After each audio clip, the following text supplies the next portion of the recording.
Good morning. It's great to be here. I will say I don't think anybody else here is from San Diego, which really says everything almost. Environmental Health Coalition basically is the only staffed, stable organization that's working on the local clean energy campaign. It's a huge challenge and struggle because basically it's me and I have an organizer. So it's us against SDG&E all the time. And it's very challenging.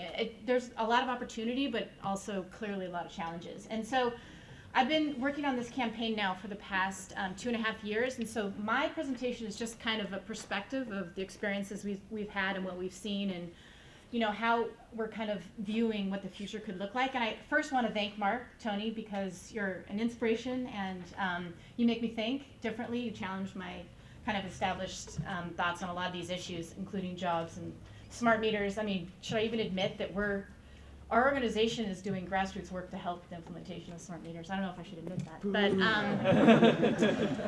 we don't really have a grassroots campaign we haven't had any opposition really to smart meters in San Diego, and so really a lot of these issues weren't even in our thinking about this issue. But on the jobs and the electric cars and the lack of investment in transit, that's huge. We have no transit system in San Diego. I mean, at least here you all have a BART and I don't know what else you have, but we have nothing down there. And so it's, that argument really resonates. So anyhow, this is what I call the not so local clean energy story. So Environmental Health Coalition was already discussed. We've been around 30 years, really just a grassroots social and environmental and economic justice organization. We work in both San Diego and in the border region. We are a part, is this working? Oh, there we go. We are part of a statewide environmental justice coalition. So you can see there's 6 other organizations. I don't think anybody else from SEHA is here today. Are they? CBE. Oh, cool. Hey. And, APEN. Nice to see you. Oh, great. Awesome.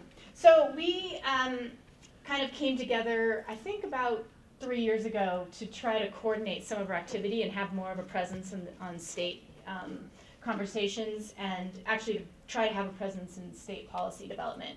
And some of the roles that we've played thus far is we were a part of Communities United, so we were part of the grassroots effort that we did a lot of the on-the-ground campaign work to stop Prop 23.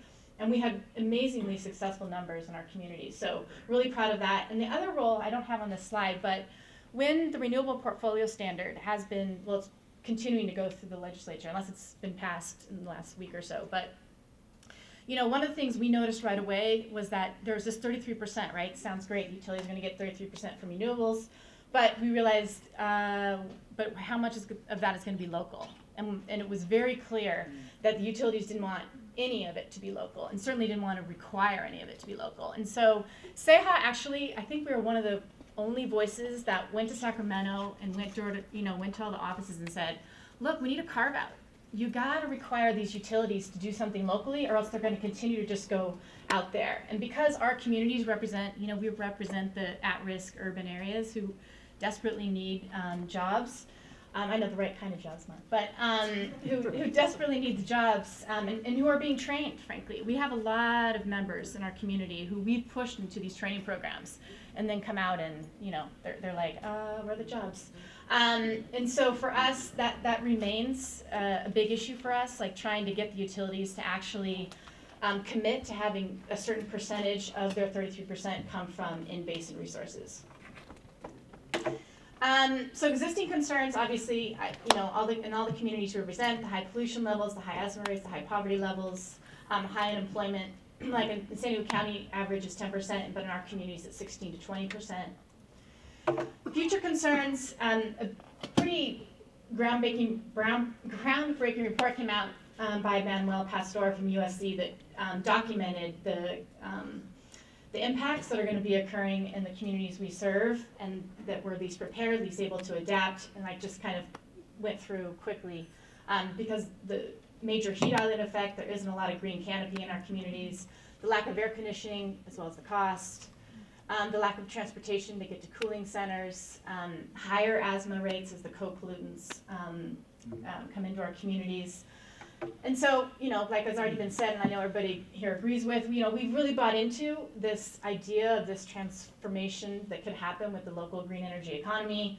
And like I mentioned, we actively recruit our membership to participate in training programs to make homes green and to install solar panels. And now I think there's some good, exciting new training programs about how to implement community gardens and how to get into that arena. But the reality is we have a lot of trained workers, but we haven't seen the jobs. And so it's really heartbreaking because we actually have really great partnerships with some of our training programs to, I go down there because we kind of give our pitch about what our organization does and trying to get involved in some of these issues. And these guys are, their first question to me is, so where are the jobs? Like I feel like we've been misled in a certain way. It's disheartening, I feel like I'm ready to go, I'm amped up, I finally feel like I might have a path in life, and then there's kind of, nothing. And I think for us, the challenge has been, there is some growth in certain jobs in the community, but there's kind of two problems. One is that the market demand obviously hasn't been created in a meaningful way in both installation of solar panels locally as well as making homes green through the utility programs. But also the contractors who are doing this work don't have any kind of connection to our community members. So what I've been told is contractors, they have a business as usual way of finding their hires. And so it's not through, looking for training programs in our communities and seeking out those who have been through the training programs. And so as a result, there's just a huge disconnect. And there's nobody really, at least in San Diego, I know there's been some really amazing work done up here, but in San Diego, we just haven't been able to make that connection, that link.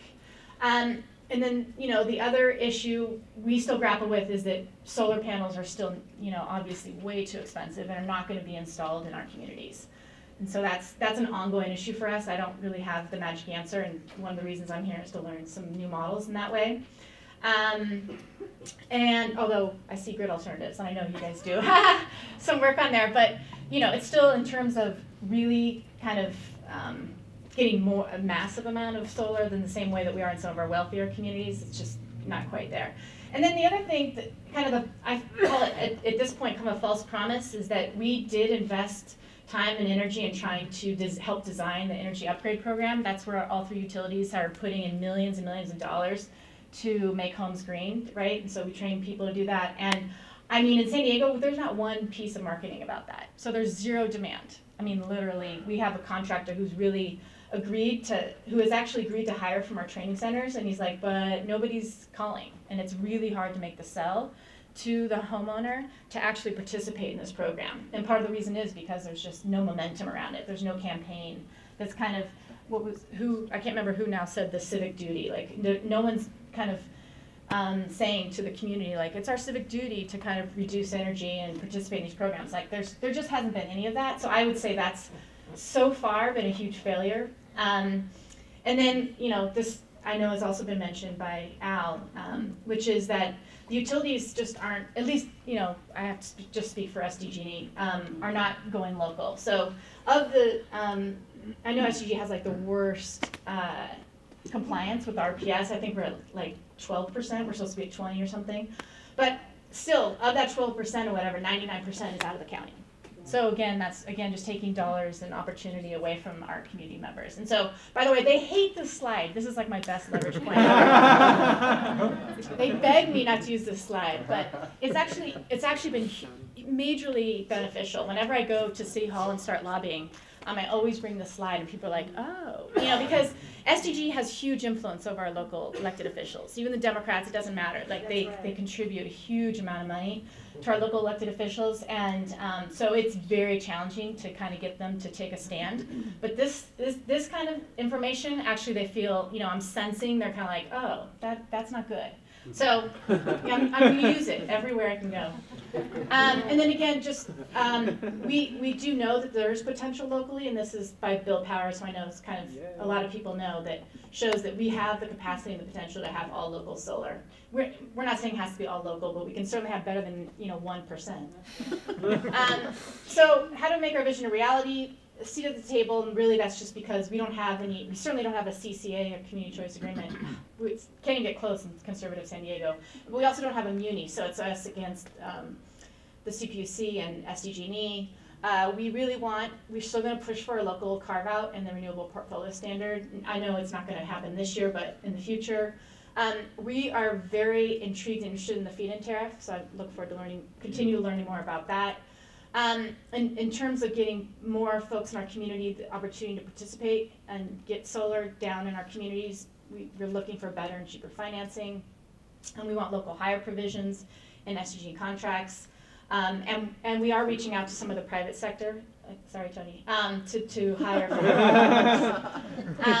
so the encouraging news is that actually my boss has been in this field forever, and as a result she knows almost everybody who works on this issue in the governor's office, and we have been just told that we will be sitting on the governor's stakeholder committee to implement his 12,000 megawatts. So it pays off. So I need a lot of help. I definitely am not an expert, and I'm going to be looking to Al and Bill and a lot of other people, anybody in this room really. But the good news is we have a real seat at the table, and so that's what I'm hanging my hat on. And that's it. Hey. Thank you. Hey. Hey.